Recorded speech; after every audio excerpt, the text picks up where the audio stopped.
If we expand our view beyond what is happening at present in society today, and in the last 3 to 4 centuries, and consider the larger course of human evolution, it can become apparent that older cultures had a foundation, also in their daily life and existence, that nowadays we only wrongly believe we possess.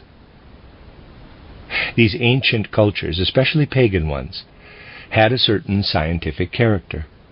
People were aware that something of the whole universe lived in their souls.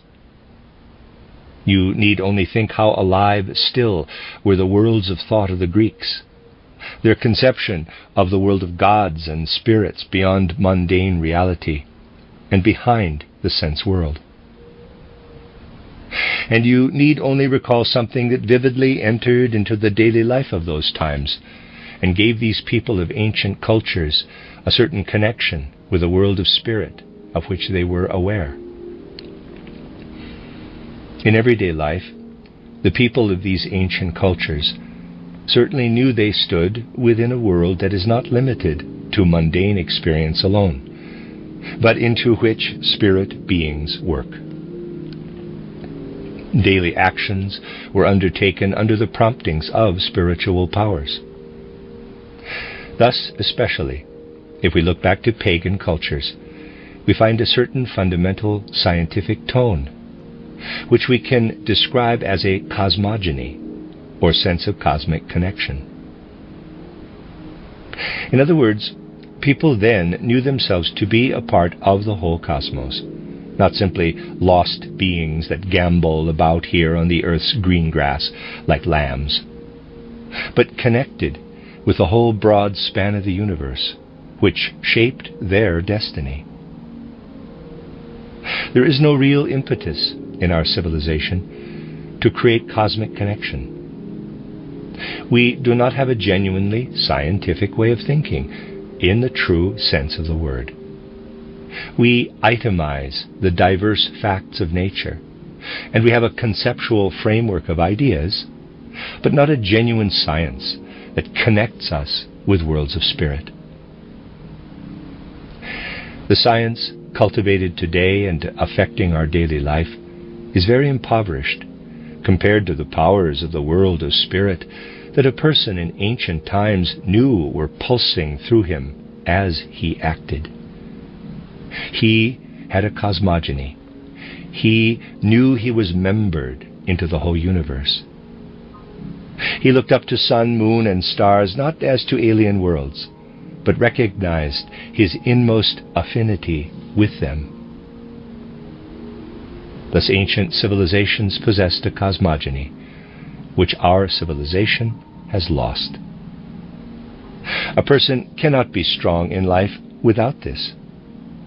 That is the first thing driving the decline of our civilization, what you might call the scientific element. The second element, driving its decline, is the lack of a real impulse for freedom. People give themselves up to religious powers of one kind or another, offering themselves in its service as if they were puppets on strings, pulled by these greater powers. Or we have a scientific fatalism.